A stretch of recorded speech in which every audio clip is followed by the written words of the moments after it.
What I want to do now is talk a little bit more about some of the realities, some of the difficulties, and I'm going to do this both at a national policy service level and at an individual level, if that's all right. So I'm going to try and span those two. But I suppose one of the things I do need to think about nationally is that in the United Kingdom, we have a number of disability employment programmes. They are run by our Department of Work and Pensions.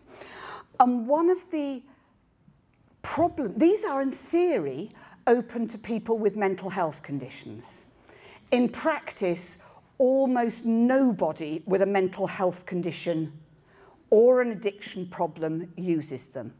Indeed, as part of the assessment, many of them say, are you using drugs? Right, no, you can come. Yes, out.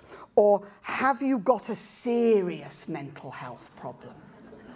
All right, a bit of depression, but schizophrenia or manic, oh no, we can't deal with those. So even the programmes that are designed to assist those who are most disadvantaged really often don't address the needs of people with a mental health condition. And I think that's because when they think about disability, they think about something that is stable, that is the same all the time. And they think about something that affects your ability to use the physical world. Actually, the challenges faced by people with a mental health condition are very different. If you've got a mental health condition or an addiction problem, it doesn't tend to be physical things at work that are a problem. You don't need to put in ramps and hearing loops and lifts. It tends to be things about the social environment and your ability to get on with people socially that are a problem. I was talking in the break time, sorry, I can't see you, about what do you say at the break time to your employees, your colleagues? What do you do at lunchtime? Those kind of things. I think the next thing is that mental health conditions often fluctuate. One day the person is fine, the next day they need a lot of help. So that's a very different thing. And I suppose the final thing really is the whole issue of mental health problems, you can't see them. So people get very scared. How do we tell if they've got it? How do we tell if they're going off? And I think certainly when I've talked to employers, it's that invisibility that very often they're concerned about. I think we are also quite ignorant about what sort of adjustments at work help people. We have big books of adjustments for people with physical problems, don't we? Things to grab things with, and stairs and wheelchairs, walking aids. We don't have those kind of catalogues for people with mental health conditions. So I think all of us working in the mental health field, mental health and employment field, are kind of exploring what things help what people in work. I've talked a lot about support to an individual and support to an employer. I think we have a long way to go in thinking about what support helps who, when. So I think we've got a lot of work to do about that. So I think that when we think about people with mental health problems and work, actually the biggest barriers, as I said before, are firstly low expectations, but will they be able to manage? What happens if? And there are a lot of ifs. I think there's a lot of fear. Fear on the part of individuals. I might not be able to manage. I might lose my money from my welfare benefits or my pension. From mental health professionals. Will they be able to cope with stress? All of those. Will it just cause a relapse? And then, of course, fear for employers. Will they be disruptive in the workplace? Will they be a danger to my customers? Will they be reliable? All of those questions. I've talked about the next failure, which is failure to provide the sort of support that we know works. I think the next challenge we face is failure to implement it properly. Oh, well, we're doing most of that, Rachel. What about the other bits? Which bits aren't you doing? And I think the final one is actually a lack of joined up working across health and social services and employment services, both nationally in terms of policy and locally in terms of working with individuals on the ground. So I'll talk a bit about those, if you don't mind. I actually think that the biggest battle that we have to crack in both employment and health services is this low expectations, the belief that people can't do it. And certainly I have seen some incredibly disabled people who have got jobs. And I'm lucky, I've seen them, so I can believe it. There was one man I worked with who had addiction problems. He was homeless. I spent the first 4 weeks speaking to him in the porch of the church, because that was where he was living. And he just went there, went to get drugs from his dealer and sat outside the church. I think with him, clearly, we had to build him a new life. And traditionally, actually, his life had become totally his addiction problems. That was what his job was every day. So what we had to do was not only help him to find somewhere to live, help to engage him with addiction services, but we also had to give him something to do during the day. The number of people I have seen who actually have, we've got their housing sorted out, we've got their benefits sorted out. What do we expect that person to do? Building a new life is about what you do, just not where you live and the money you've got. So we also, at the same time, were talking to this man about jobs he'd done in the past. And actually, he was a qualified carpet fitter. And so he said, "That's the only trade I know, but I think I could go back to it." Well, maybe. I haven't got any equipment. It was very entertaining buying knives for a patient in the National Health Service. There were some administrative challenges to that. We got him some knives. We helped him to print some cards advertising his trade. We helped him to go round all the carpet shops because I now know about carpets. Carpet shops hire in fitters, carpet fitters on a temporary, a self-employed basis. And so we went round leaving his card there. He started building up a clientele. There weren't any occupational health checks in carpet fitting. Nobody made him fill in an application form. He was self-employed.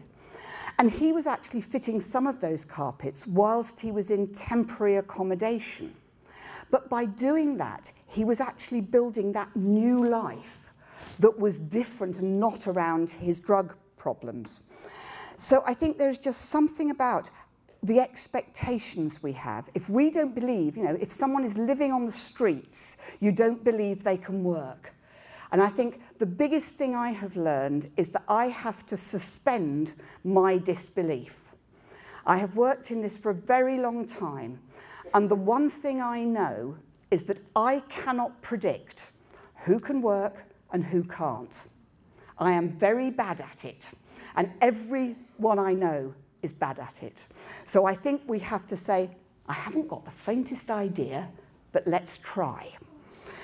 I think one of the challenges is that many people don't know the research evidence, but just as many people don't believe it. And I have heard many people say, it might work in America and London, but what about Sunderland? We're quite different in Liverpool, you know.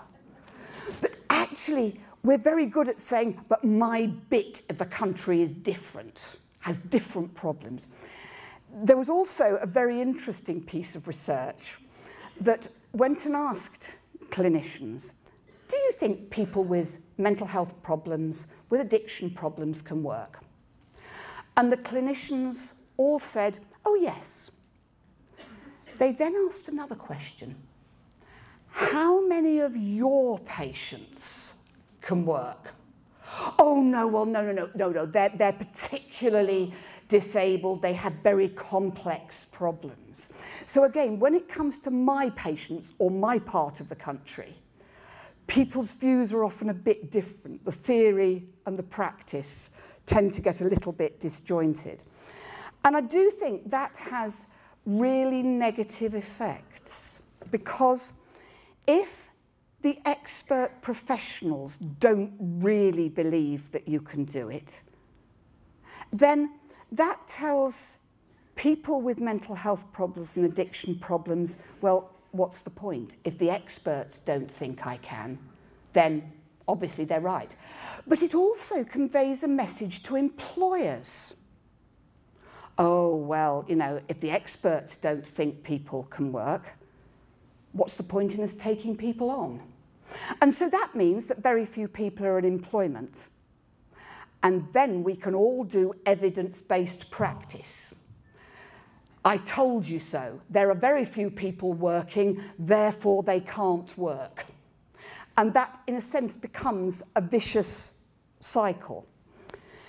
I suppose the issue of fear is also very important. Fear on the part of mental health workers and people with mental health problems, but also fear on the part of employers. It's a risky business. When I worked in rehabilitation services, there was a myth. We had to protect people from failure, because people had failed so much that we had to protect people from failure. We couldn't let people take risks. Over the years, I have learned to change that. Because if we don't take risks, we can't do anything in life. You all took an enormous risk coming here today. You were on the roads. Some of you were probably riding bicycles on the roads. How many people get killed on your roads every year? I bet it's a lot more people than get killed by people with mental health conditions. You all got out of bed this morning. Most accidents happen in the home. You could have broken your ankles. And then, of course, you have all applied for jobs which you risked not getting, taken qualifications, tried to make friends with people. Anything we do in life involves risk. And the challenge I think that we face is supporting people in taking risks, doing things as safely as they can, helping them to think about what happens if it doesn't work, protecting them, rather than actually stopping people taking risks. So I think that whole issue of risk is important. But we're also asking employers to take what they see as risks. And I think we have to think about how we support employers in taking risks. As I said, I have found a telephone number or a van to be particularly useful. I guess in employing people in mental health services particularly, we faced a number of challenges. These are what my colleagues said when I first suggested, let's employ people with mental health problems in our service. Well, of course, there was first of all they won't be able to cope with the stress of the job. We do very stressful jobs. If we look sensibly at the idea and the concept of stress, what we know is that different people find different things stressful. I'm quite happy to speak to you today, but if my computer goes wrong, that is very stressful. I am in an awful state when my BlackBerry won't send emails. I find the material world of computers very stressful. People, I can deal with them. Each of us has things that we find stressful, and the challenge is how can we find jobs that are actually match that person's skills and what they find stressful. I used to work at the Institute of Psychiatry in London with a psychiatrist who some of you may know called John Wing. He was a very famous social psychiatrist in England. And all of his data was put into the computer by a man who had schizophrenia. This man was very good at data, but very bad at people. So all of John Wing's data was put in at night. The man came in when everyone else was going home, put all the data in, and then went home. That was a way in which you were able to adjust that situation so he could use his skills and we got round his problems. They won't have the skills necessary to do the job. Well, actually, there's an awful lot of awfully highly qualified people out there with mental health conditions. I think we've got to be very careful about that one. Of course, computers were invented by someone with schizophrenia. Probably Mr. Babbage and his analytic engines and arithmetic engines. He was certainly spent a considerable amount of time in asylums. Then there was the what happens if they get ill at work. Now, this was entertaining. This was people in a mental health service. What happens if they get ill at work? Well, it was made sense. We're used to working with people as patients. The transition to working with someone as a colleague is a very different relationship. And we had to help people to think about how to be a colleague, not a therapist, or a manager and not a therapist. Then there were the psychoanalysts. What about transference? How can you work with someone if you've got problems of your own? They now employ several people, but won't they be dangerous? Another one. Unreliable or sick all time. I told you what data we collected that. Mentally ill people will be taking our jobs. I was told that last week at an organisation. That really is lovely, us and them. Them with mental health problems will be taking our jobs. Warning, do work with trades unions. We did a lot of work with trades unions. And then my favourite, from a very famous psychiatrist who said, but Rachel, we won't be able to tell jokes in ward rounds anymore. Again, it sounds amusing, but it's serious. If our colleagues have mental health problems, then we have to think very carefully how we talk about people. Whether we use language that is derogatory, whether we are laughing at people. And again, it's a way in which employing people does change what we do in services for the better. I guess, obviously, there's the failure to provide the support that we know works. Employment programs in England don't see people with mental health problems as a priority. The health service says, not really my job, particularly when you are cutting the amount of money that we have to stick to our serious business of treating people. Work isn't important. I guess the final one is that people have an enormous investment in existing ways of doing things. If you are running a sheltered workshop, and I have been in that position. It's very difficult to say maybe we aren't quite doing the best thing. Maybe we could do things differently. And I think we should never forget the personal journey of staff, as well as service users, in changing our services. In my career, I have closed about 1,000 beds in old asylums, and I have closed 2 sheltered workshops and 4 day services. The 1,000 beds were easy. The sheltered workshops were very difficult. Our government is at the moment now trying to close some of their workshops, sheltered workshops for disabled people, and there is an enormous opposition to it. Not from disabled people, but from the trades unions, MPs, local politicians. We have that investment in what is there. I think the next thing is that very often IPS and similar things challenge our assumptions. We tend to assume in the mental health field we've got to treat people first. We've got to get rid of their problems. Until we've got rid of their problems, we've got to look after them. And only when we've done that do we do rehabilitation to help people to get back to work.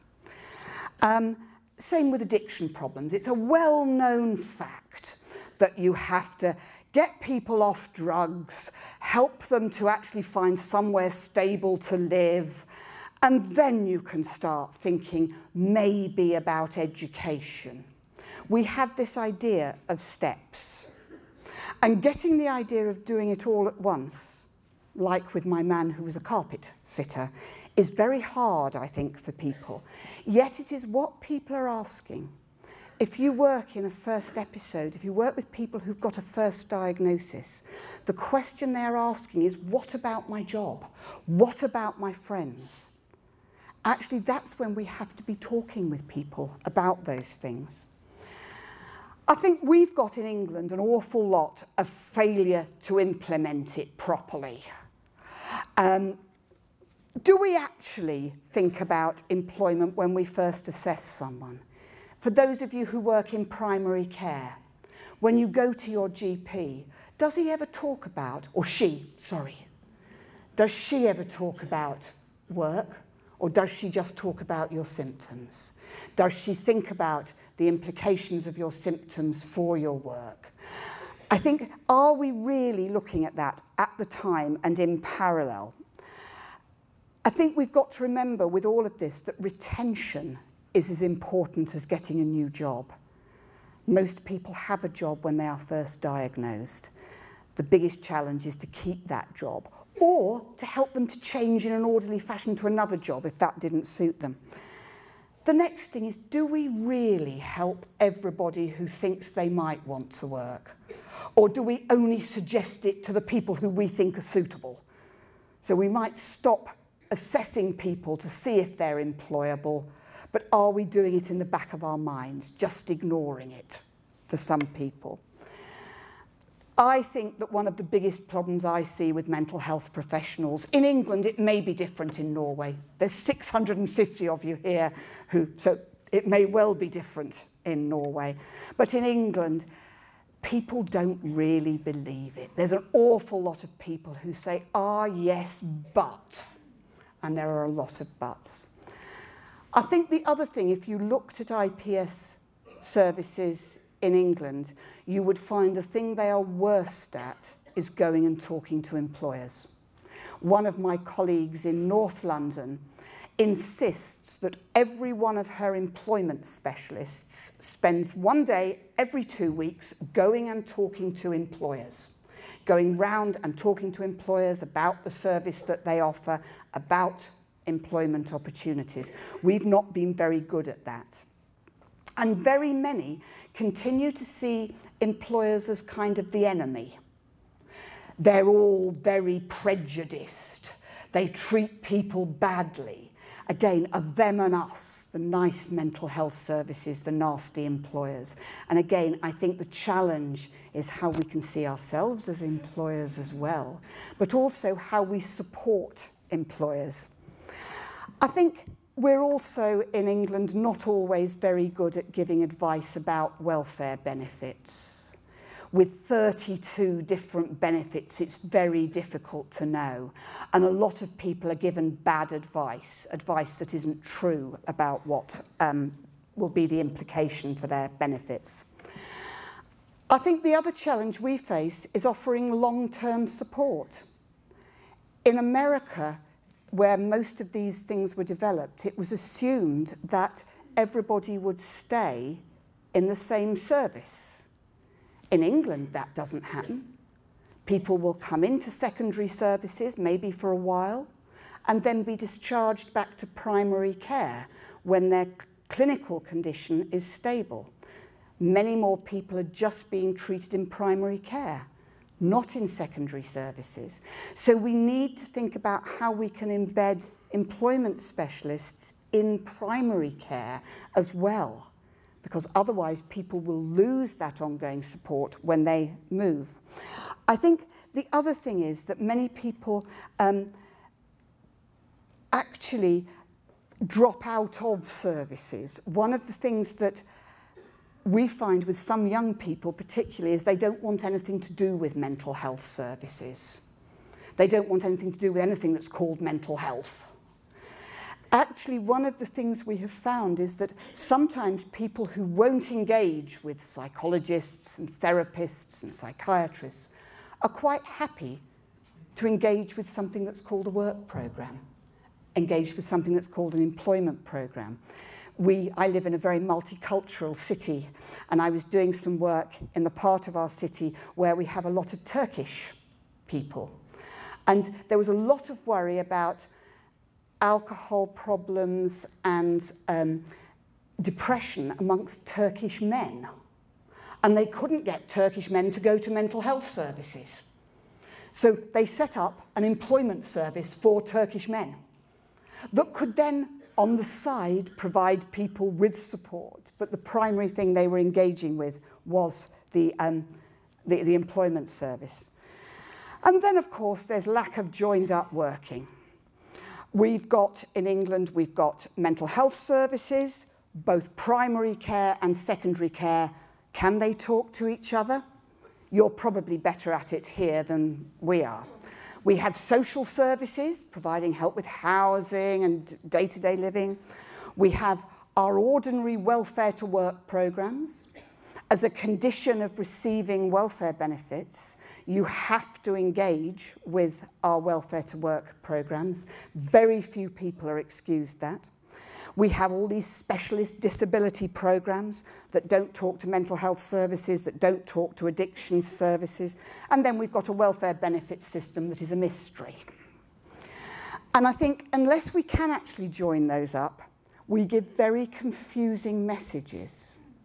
I have a nephew who has schizophrenia, and when he came out of hospital, he wanted to get a job, and he was in a welfare to work program, and he had a plan of helping him to get a job in kitchens. He also had a mental health service, and he had a plan, a treatment and a support plan. The mental health service didn't know about the employment plan, and the employment service didn't know about the mental health plan, and they told him to do quite different things. The mental health plan told him to learn to play the guitar and go to football classes. The employment plan told him to ring round kitchens to find a job as a porter. He actually had neither of those services knew about it, and they were giving completely different bits of advice. I'm sure that doesn't happen here. You're much better at it. You're all in the same room. I think we've also got to do a huge amount of decreasing fear and low expectations. And I think one of the biggest challenges is demonstrating to clinicians, to employers, to service users that work is possible. And it's not just about giving lectures about the research evidence. It's actually about the stories about individuals that we have found to be much more powerful.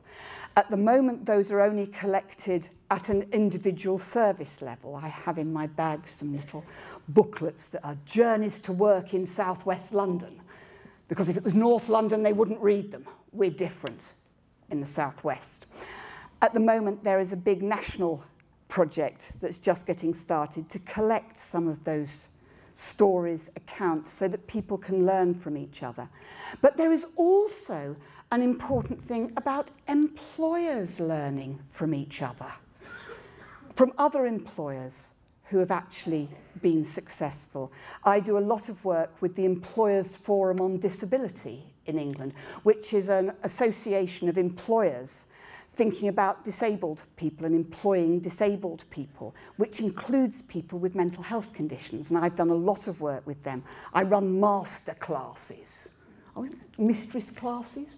I run master classes for employers in mental health in the workplace.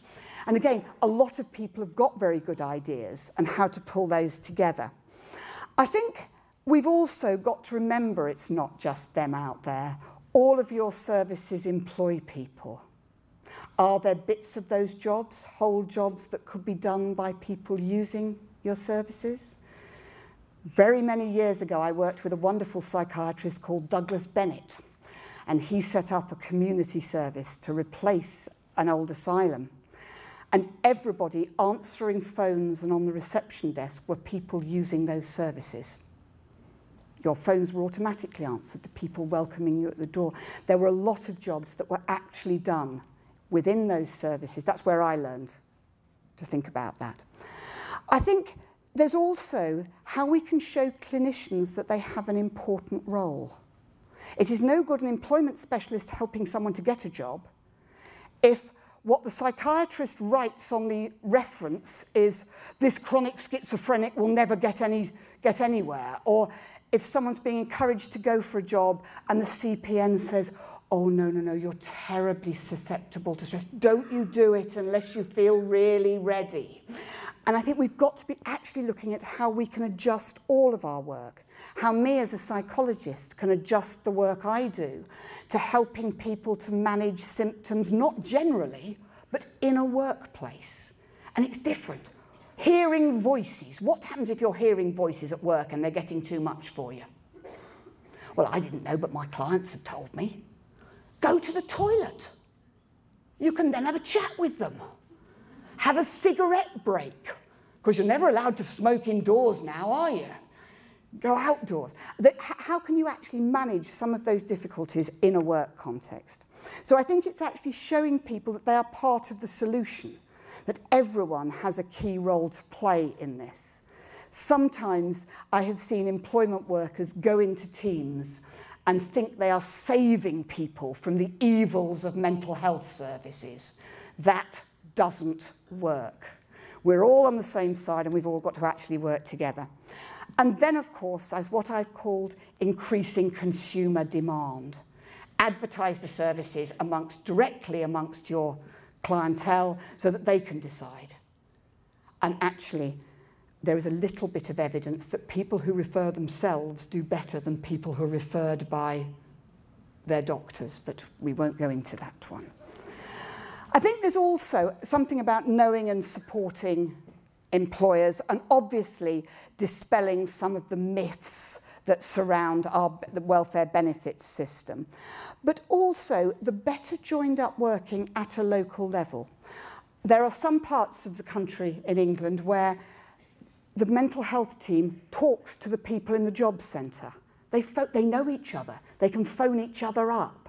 And where they're talking to each other, not in committees and policies, but actually know each other, they can really use each other's expertise in a way that we can't do. And then, of course, there's kind of how do we break down the stigma and discrimination that you were talking about more generally. At the moment, we have a big campaign in England, an anti-stigma campaign called Time to Change. And you can all get any of these materials free from the internet if you're interested. A lot of it's around looking at famous people and, as you can see, maybe you don't know Frank Bruno and Ruby Wax. They're famous in England anyway. And then actually within the National Health Service, they thought, oh my God, NHS employers thought we have to do something. So there is a big campaign with NHS employers. It's called Open Your Mind, and very much looking at how we can help more people to work in mental health services and how we can help look after the mental health of our existing workforce better. We've been very involved, and again, there's a lot of materials that you can get that's been using. But I will go back to the point I made earlier, that actually the best way of breaking down prejudice is actually contact. So the best way we can actually break down prejudice is help people to get jobs, because that will have that kind of snowball effect. If we see people working, if employers see people working, then they will be more likely to take people on. And I do think that supporting employers and individuals on an individual basis is something that's very powerful. I think, though, at an individual level, we've got to also do some thinking. IPS talks only about helping people to get jobs. It doesn't talk about helping people to keep jobs that they've got in the first place. That's simply because the American system doesn't get to people very early. To get a free service in the United States, your insurance has to have run out. So people only get to Bob Drake and Deborah Becker when they're unemployed. Actually, in England, you get there much closer, and we do as much work. The same principles apply. Help the person to get back as soon as possible, focus on real work, provide ongoing support, etc. We have also found time-limited work experience to be useful, particularly if clinicians and the person and the employer don't think someone can work. Not voluntary work, time-limited, at the same time as you're doing job search, can really increase everybody's confidence that this person can actually do a job. And we have found that an awful lot of people get jobs where they have been doing work experience. So one of the people who was in the homeless team, again, this was a person with alcohol problems who had been homeless. She started doing work experience in a drop-in for homeless people. And she is now working there. They were very suspicious of her at the start. They weren't going to pay her to start off with. But actually, she did work experience, is now working there. One of our major homeless charities called Thames Reach in London, almost all of their staff are people who have been homeless. And very many of those have addiction problems. They have found that actually, once they started employing people, it worked. So the whole business of time-limited internships, if you're American or been to university, or work experience, can be really useful. But at the same time as looking for jobs, many people don't finish their work experience because they get a job on the way. I think the next thing is peer support. How much do we actually use the expertise of people who've already got jobs? 75% of the employment specialists in southwest London have their own experience of mental health conditions. They are people who have already gone back to work successfully with a mental health condition. But there is all sorts, I was talking in the break about the possibilities of mentoring. How can you actually help someone who's got a job maybe to mentor or share their experience with people who haven't? In Gloucester, they have set up an ongoing peer support group that is actually for people who have got jobs, providing ongoing support by people who have already got jobs. Do you see what I mean? So actually using that expertise of lived experience. Obviously, and again I was talking to someone in the break, there's the business about gradually building up your hours. Starting on very few hours and building up, getting your stamina back. Not everybody has to do it. I thought it was routine. Again, I looked at America. Everybody there works half-time. When I looked at the British data, actually the average number of hours worked was 28 hours a week. And then I realised you lose your free healthcare in America if you're working more than half-time, working more than 16 hours. So again, sometimes this is an artifact of other rules. We find there's huge variation there. But I think the more important thing we found is starting in very small or marginal jobs and working up. I don't know, is it the same here? What was your very first job, all of you? In England, most people would have, as students, maybe when they were at school, they would have delivered newspapers. Having a newspaper round is how I started my working career. As a student, you would almost have certainly have worked in a shop or a factory over your holidays. And if you're short of money like me, behind the bar in the term times in the evenings. Those were all how many people start their careers in really quite small jobs. I didn't have an ambition to be a newspaper deliverer or to be a barmaid. But they were how many of us start. And once you have a reference from one job, you can move on to the next. And we have certainly found an awful lot of people start in those marginal jobs, or maybe temporary jobs. You must have businesses that take on extra staff over Christmas, in shops, in warehouses, to deliver all your Christmas cards. Those kind of temporary jobs can be a foot on the ladder. Delivering free newspapers in London is the favourite. It's a first step. You've then got back into a work routine, you've got money, you've got a reference, you can apply to the next job. There are a lot of jobs like that. In one of our community addictions teams, the employment specialist had a friend who ran the cleaning services in the general hospital. And the number of people who, from that addictions team, their first job was working in the cleaning services. Most of them didn't do it for very long, but they proved they could work and could then move on. Those contacts were really important. And it wasn't just cleaning, you could do portering, some admin work. But again, those contacts that give you a foot in the door and help you to start off. There are also some big firms in Britain who specialise in helping people who may be disadvantaged in the workforce. Royal Mail takes on 100 disadvantaged people every year. We're just doing the stuff for the Olympics. And one of the deals for the shops in the Olympic thing was you will take 25% people who are disadvantaged in the labour market. Long-term unemployed, people with mental health problems, ex-offenders. So I think you can sometimes find those pockets. The BBC does programmes as well.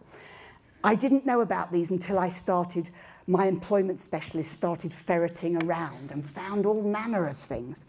I think there's also the issue about it's not just jobs but careers. If you're starting small, then you need to be thinking, you know, I didn't think, oh, I'm not going to deliver newspapers because that's beneath me. It was how I started from that and became the director of a health service. I think it's actually planning that career and helping people. Part of the support has to be that. There's also the whole issue of it's not just 9 to 5. I think we sometimes forget about self-employment. There are a lot of people, and I don't mean starting businesses. The hairdresser I talked about, the carpet fitter, they were working for themselves on a contract basis, sometimes directly with people. So just thinking about those non-standard jobs. Again, I know someone who's got autistic spectrum disorder, hopeless with people, but he runs an online computer fixing service. He makes a fortune from it. All over the world, he can take over people's computers and sort them out. It defeats me.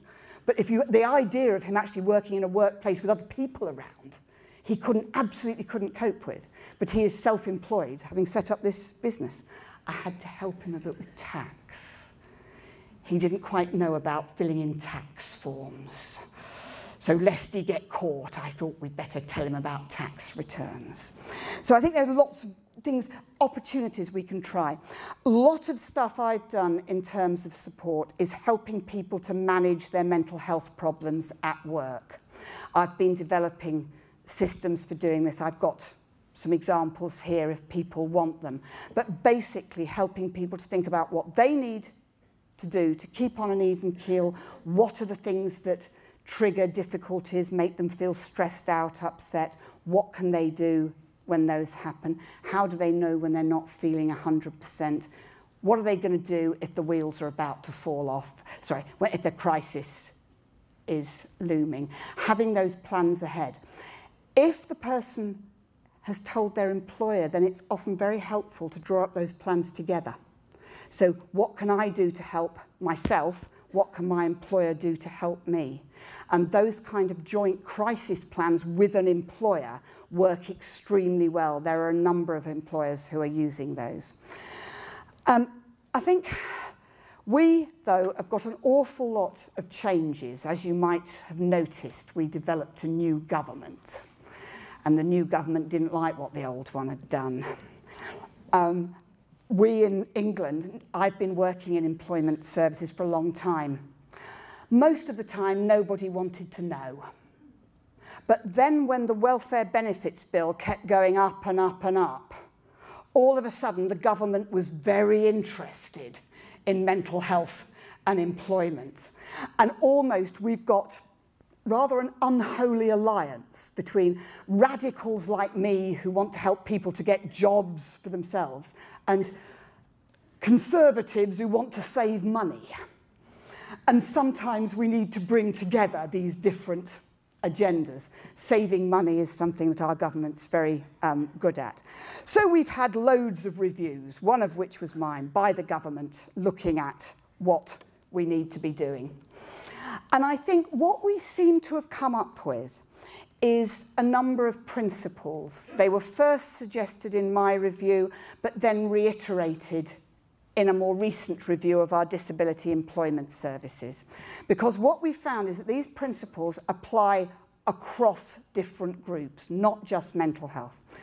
Employment's good for you. Some sort of agreement on that. I've said appropriate employment because clearly I shouldn't be employed as a computer person. It would be a grave mistake and it would be very bad for me and the computer. I think the second thing is an employment-first approach. Let's stop going through endless training, endless experience. Go for real jobs. Go for a rapid job search. We also decided to actually make another principle that nobody with a mental health condition is intrinsically unable to work. It's not a clinical judgment whether someone can work. It's a social and an economic judgment. I don't know of anyone who couldn't work with two people with them to do the job for them. We may decide that that's too expensive. That's not worth it. And how much support we are prepared to provide is not a clinical decision, it's an economic decision, a social decision that we need to make. I think what we decided was that the state should provide flexible, personalised resources for providing support to enable people to get and keep work, and that health and social services should actually make employment a core part of their treatment plans, so everybody has to do something. The next thing we talked about was the employment being a relationship between an employer and employee, and we have to support both sides of that relationship across the piece.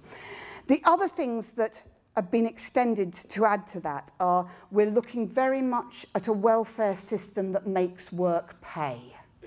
There are all sorts of anomalies in welfare systems that stop people working. At the moment, we have a sort of cliff edge at 16 hours when you suddenly lose out of work benefits.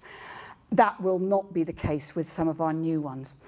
We've also got our training and skills departments are very much moving towards a model that we should look at workplace-based training and education. We shouldn't see education and training something that goes on out there.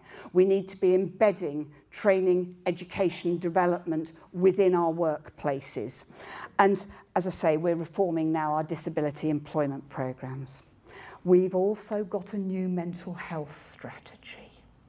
It's called No Health Without Mental Health. This is a silly graph. I counted in our last mental health strategy how many times employment was mentioned and how many times treatment and therapy was mentioned. And as you might expect, in our previous mental health strategy, it talked a lot more about treatment and therapy than it did about employment. In our new mental health strategy, that's turned around. There is actually more talk of employment than there is about treatment and therapy. Now, I'm not saying they aren't important, but I think that does illustrate how progressively health services, mental health services, are taking this seriously. And it's very much embedded not only in secondary services, but also in primary care services. Our psychological services in primary care are supposed to have employment workers as part of them. We've also got an outcomes framework from our new government. And actually, employment of people with mental health conditions is one of the outcomes that the NHS is expected to achieve, that our public health services are expected to achieve, and that our social care services. So employment is now on all of those outcomes agendas, if that makes sense.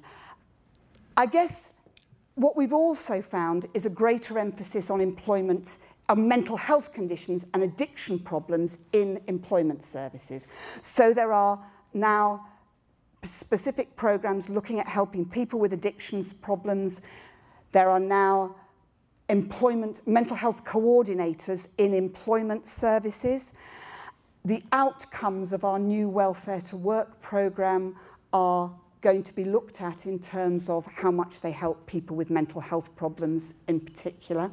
And they're going to pay by results for the employment programmes. And they're going to pay more the more difficult a person is to help. So they're going to pay more if you have a mental health condition and you get a job, and they're going to pay them more if you've been out of work for longer. So trying to very much encourage people.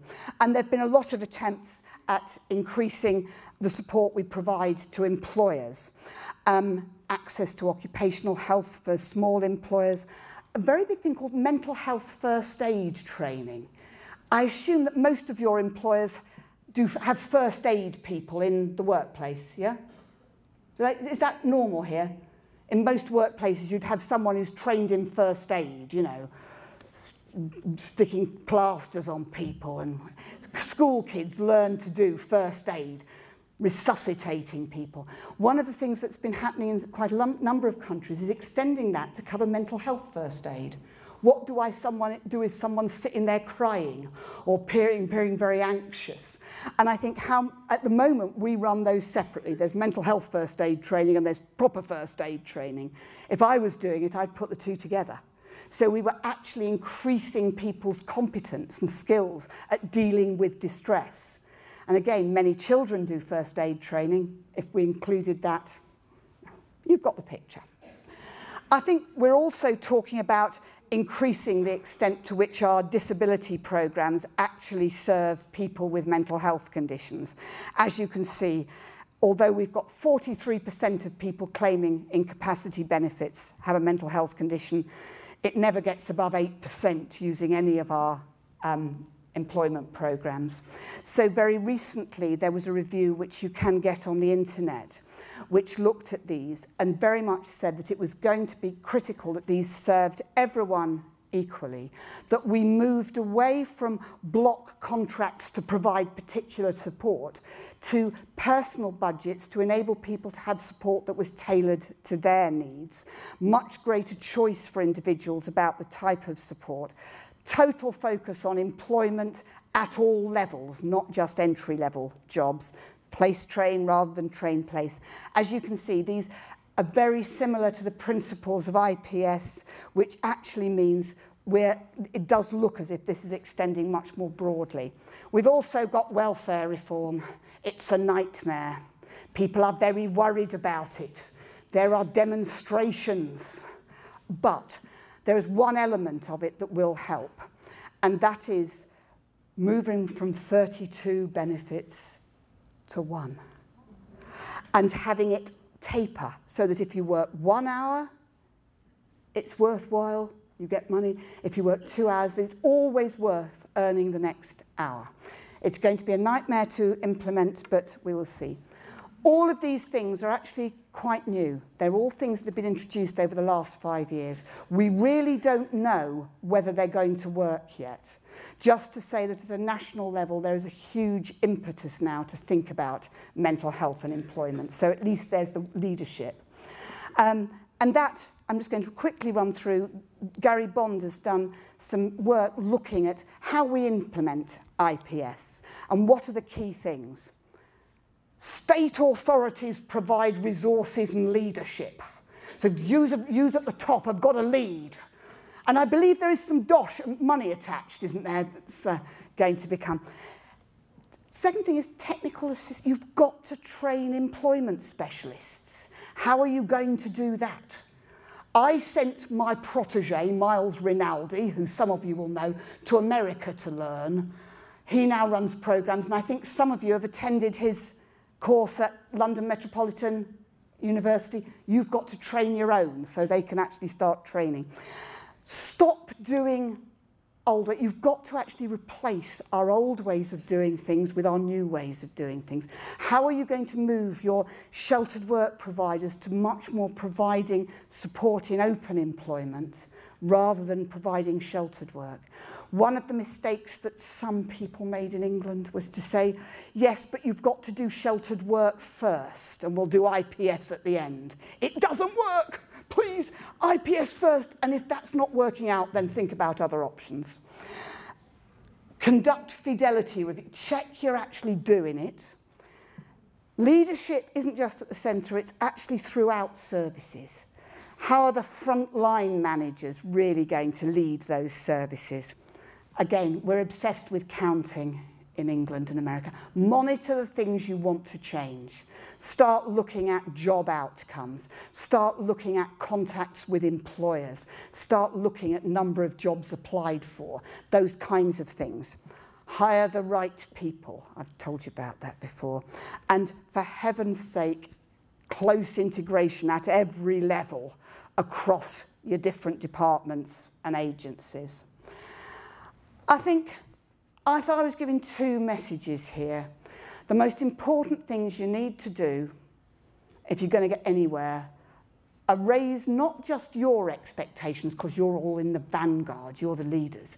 Raise your colleagues' expectations and work together, not just nationally, but at that local level. When I was doing my review for the Department of Work and Pensions in England, I sometimes felt like a marriage guidance counsellor. I would go to an employment service and they say, oh yes, we'd love to speak to mental health services. Who should I talk to? And then I'd go to the mental health service and they'd say, we'd love to talk to the employment services. Where do I find them? And I spend a lot of time putting people in touch with each other, because it's not just the policies, it's the front line. If your community nurse can phone up the employment service, they can chat to each other about how to help someone best. That's when you know you've actually succeeded in that working together. So I think it's that joined-upness and a can-do approach that are going to be key. And so I'm going to finish with the words of that great manic depressive Michelangelo. He said, the greatest danger for most of us lies not in setting our aim too high and falling short, but in setting our aim too low and achieving our mark. Or as a young man who we helped to get a job who was from our forensic, our secure services, he said the advice he would give is stay positive, have hopes and dreams and aspirations and move towards them. Anything's possible. There are real opportunities out there. And that's where I'm going to stop. Thank you.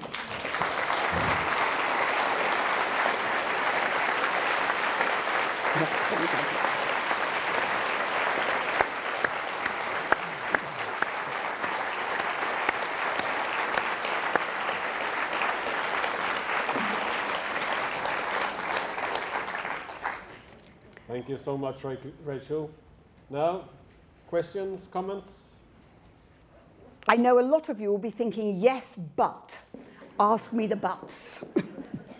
And say yes, and.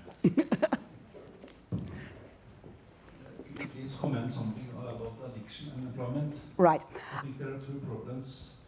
When your motivational system is out of order, difficult to work, but if you have a stable life and have nothing to do, you do what you best can, and yeah. It's drug dealing.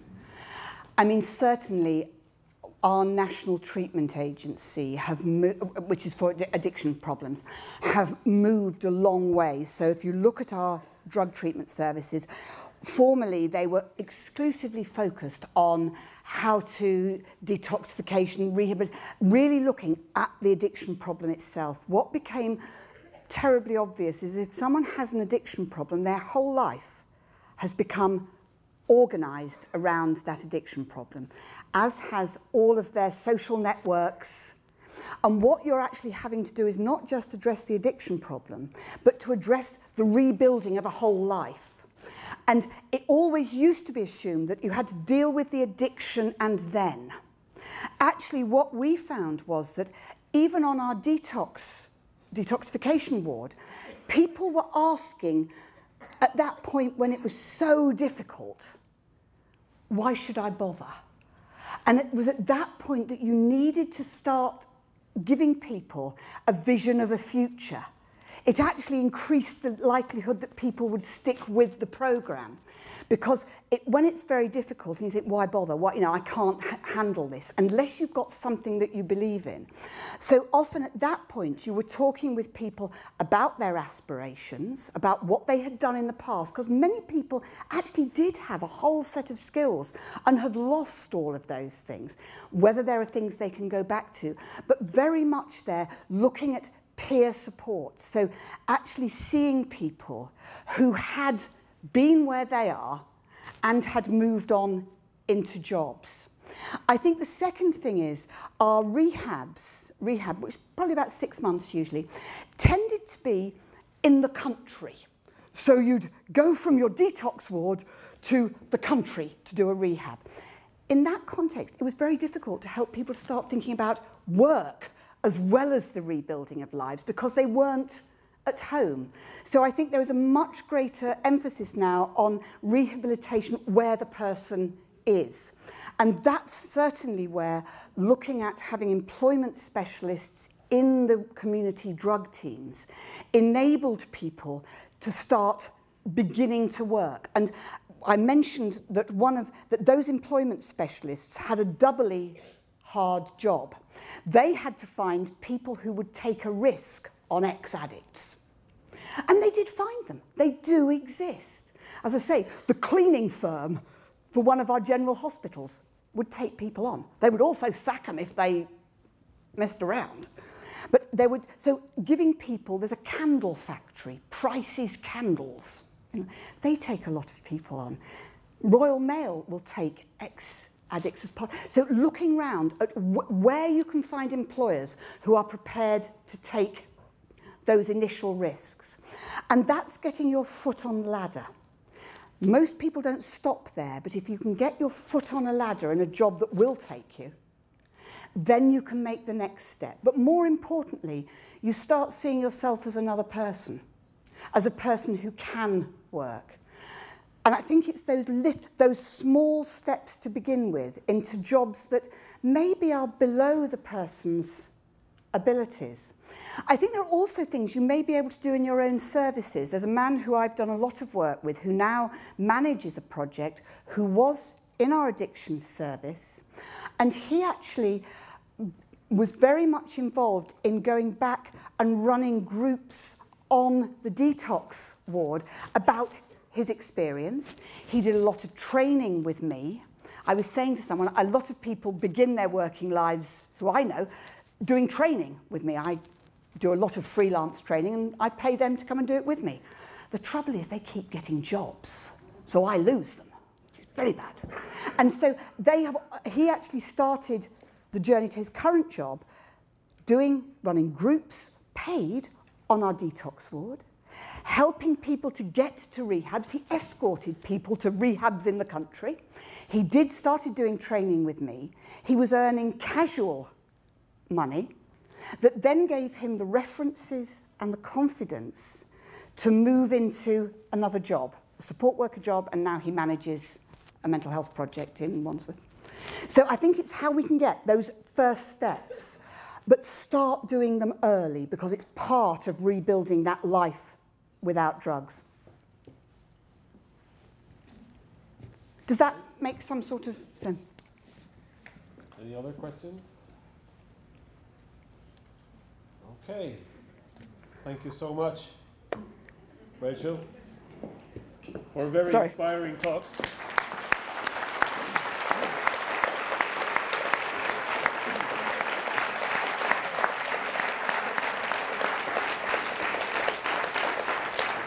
Thank you very much for inviting me to speak. Yes. You can now, and you must be exhausted trying to listen to English. I am so embarrassed about my inability to speak any other language. I thank you for tolerating my shortcomings. Oh, we will. And you have especially challenged us on our own thoughts about our own roles in helping people forward. Thank you. And can we do it? Yes. Of course you can. Yes, we can. Fine. Thank you so much. Here's some Norwegian music to you to bring back to England. Oh, thank you. Thank you very much. Thank you. That's very kind. Thank you. Thank you.